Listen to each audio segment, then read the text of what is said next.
We're all anxiously awaiting the changes to the Season of Conquest and Rise of Kingdoms, so I thought I would spice things up a little bit with a competition. We'll give $50 to the person who can most accurately guess the changes that are in the next patch. So stick around in this video to find out how you can enter and who might win.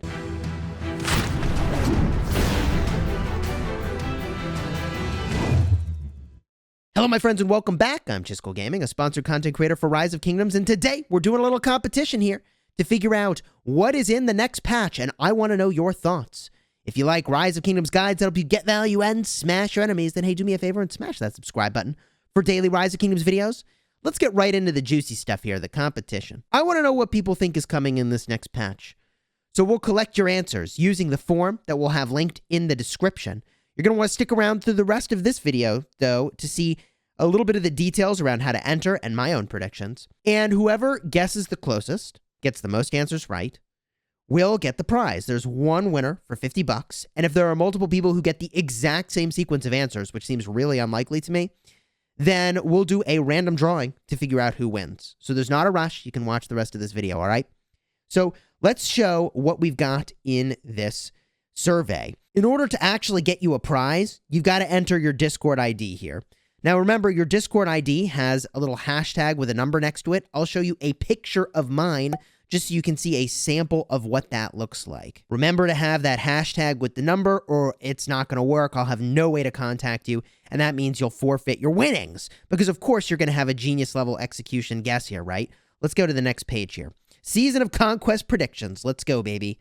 Will it become easier to get crystals? Yes or no? I think the answer is going to be yes. I think it will be easier to get crystals. Look, you had to spend a lot of money, thousands of dollars to max your crystal technology. I would be shocked if that's still the case, but there is another change that they could make to the Heroic Anthem KVK crystal tech. And that would be to change the amount of crystals that it costs for the crystal research itself. So one angle is to say, okay, we'll just give you more crystals. We'll make it easier. Another is to say, actually, we're just going to reduce the number of crystals required to go and get all your crystal research done. They could do that. There's a couple ways they could approach it. One is to say, we're only going to make the earlier researches lower crystal cost. I don't think they're going to do that, but you could argue that they might.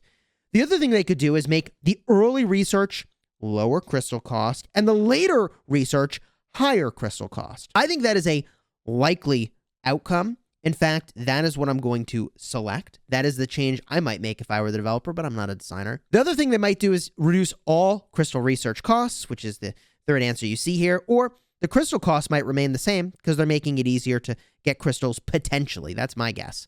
Let's continue on to the next thing here. The next question is about unit attack and defense. So we're talking about infantry attack and defense, or archer attack and archer defense, cavalry, siege, and so on. I think that they are going to reduce the total amount of stats that you're getting. When I say total, I don't mean that the combination of attack and defense is the total. I'm talking about 20% attack and 20% defense for this one right over here. I'm talking about 10% attack, 10% defense for this one over here. I think they're going to reduce the buffs just a little. I think they're either going to make things more accessible, and my guess is they're going to make it all more accessible, or they're going to reduce the buffs. I don't know. Let's go with reduction to 10%. I think that would be super reasonable. How will the all damage technology change? This is a big one. You could get north of 30% all damage boost in Season of Conquest. It was busted. It was crazy. It was insane. I mean, if I were, I would take this down to at least 10%. It was so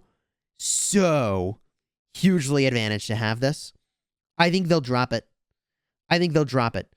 So I'm basically making the all-in play with my guesses here that the thing they're going to do is reduce the tech and also make the crystals easier to get. I think they're going to make big changes, but I might be wrong. How will the technology for march capacity be changed? Oh, man.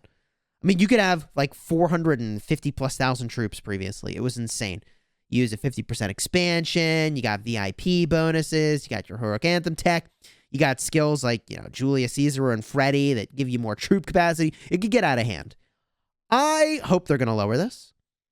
Maybe they'll drop the march capacity down to 20% would be my guess. Again, you can see I'm guessing a pretty major reduction in the effectiveness of all Heroic Anthem and Season of Conquest and Strife of the 8 tech. Will the technology for rally and garrison capacity be changed? This is actually a big deal.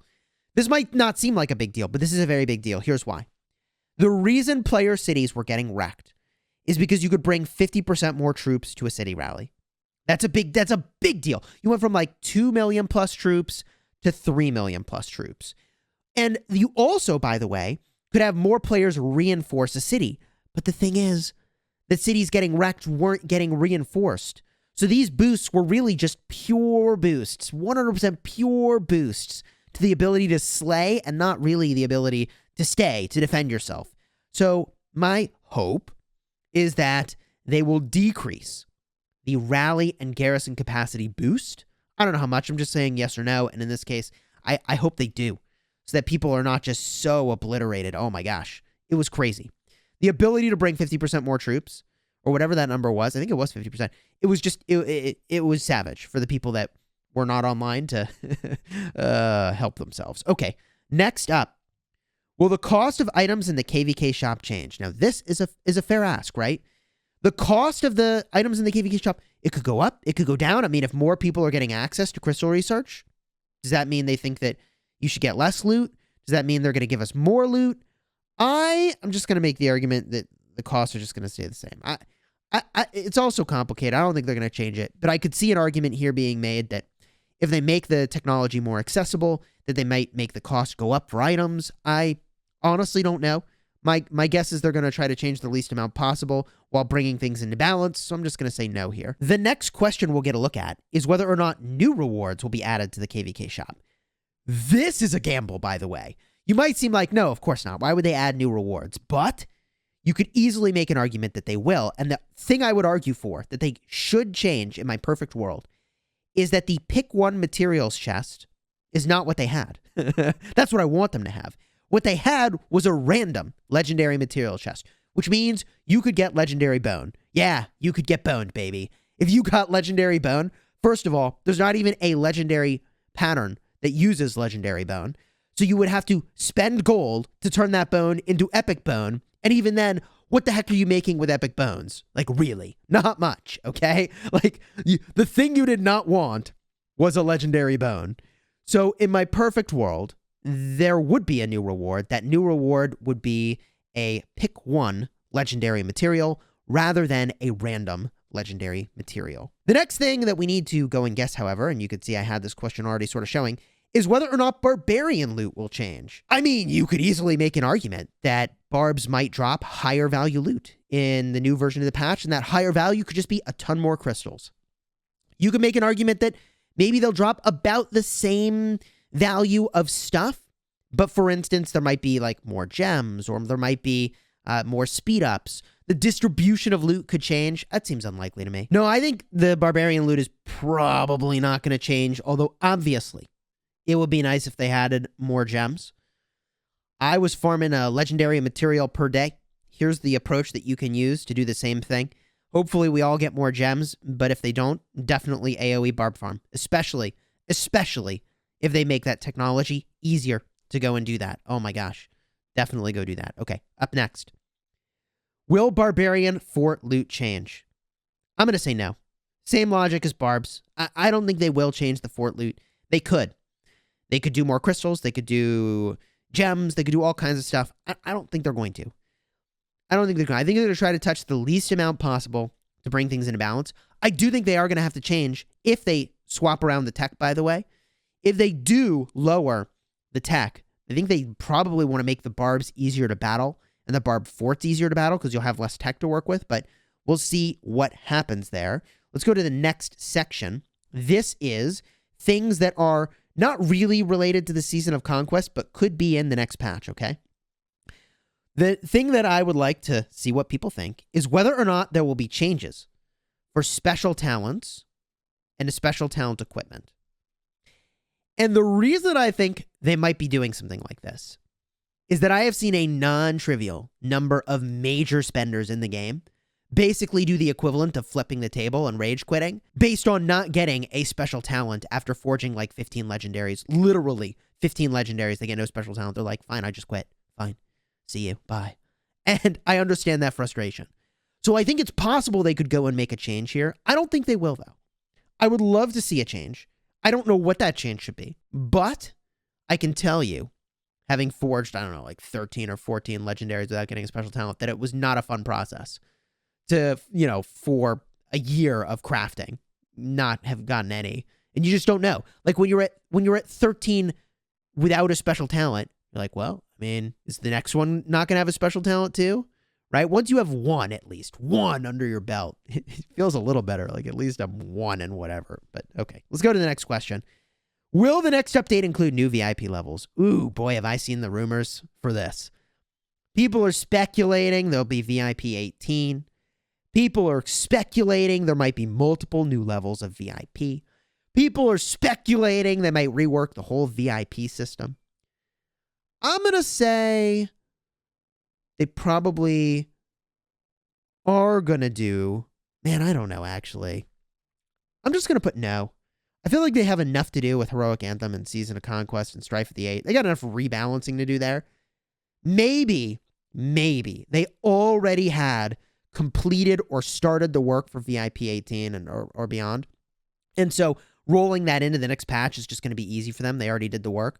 But I feel like they have enough to do. Like, I would be shocked if on top of the Season of Conquest and Heroic Anthem changes, they were going to go in and do a bunch of other stuff too. That would surprise me. But if there is VIP 18, let's just jump in-game real quick to talk about that. Oh, and by the way, don't forget to hit submit, and we'll tell you just a little bit more about the competition in just a second. The way that VIP generally works is that each level requires more and more and more VIP. So it's a like exponential boost to the amount of VIP you need to get to the next level. So I could see an argument for there being just one additional level of VIP because they would make it like a gazillion extra VIP points, like 2 million, 3 million VIP points, 5 million to get to the next VIP level. Could be. Or they could add multiple levels of VIP. And if they add multiple levels of VIP, they could add special chests that give, I don't know, like they could do set equipment that you could only get from VIP. They could do commanders again, like we've seen in the past. There are so many things that they could do. One thing I would ask them to sincerely just go and like take a look at after they've done far more important things. And I think there are far more important things for them to go and do. But at this point, is this worth $100? I guess maybe it is. I don't know. Maybe they don't need to go and look at the VIP special privileges and evaluate, are they actually kind of balanced? Maybe they're exactly where they should be. But I mentioned that because there's a chance they rework the whole system. It is conceivable they could do that, but it seems unlikely to me. Seems unlikely. What sort of buffs would I expect in a VIP 18, by the way? Man, I don't know. I generally am an advocate for no combat effectiveness in VIP. I don't think that contributes to the balance of free-to-play versus pay-to-win in a way that is enjoyable for the free-to-play players.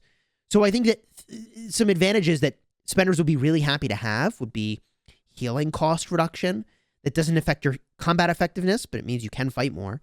Things like material production speed or action point limitation. Like, yeah, they make a difference, but it's not like it's instantly 5% all damage, which is what you get from VIP 17. You get the idea. So once we have all the entries for the form submitted, we'll go in, by the way, and get a look at those on an ongoing basis, see what those are looking like. And when we know and can answer all the questions from the form definitively, we know the new changes to the technology, we see the exact percentages, then we can go in and we can evaluate all the answers and pick the one winner. We'll announce that in a stream. We'll also make sure to go in and put together some really cool charts to see what people actually were thinking and predicting. That's a video I definitely look forward to making. And if you want to see that sort of stuff, subscribe to the channel so you don't miss the results and also any other future competitions that we do. One person will be walking away with $50, which I know that's not a ton of money, but hey, it's more money than they will have started with, right? Until next time, my friends, you have fun smashing the kingdom.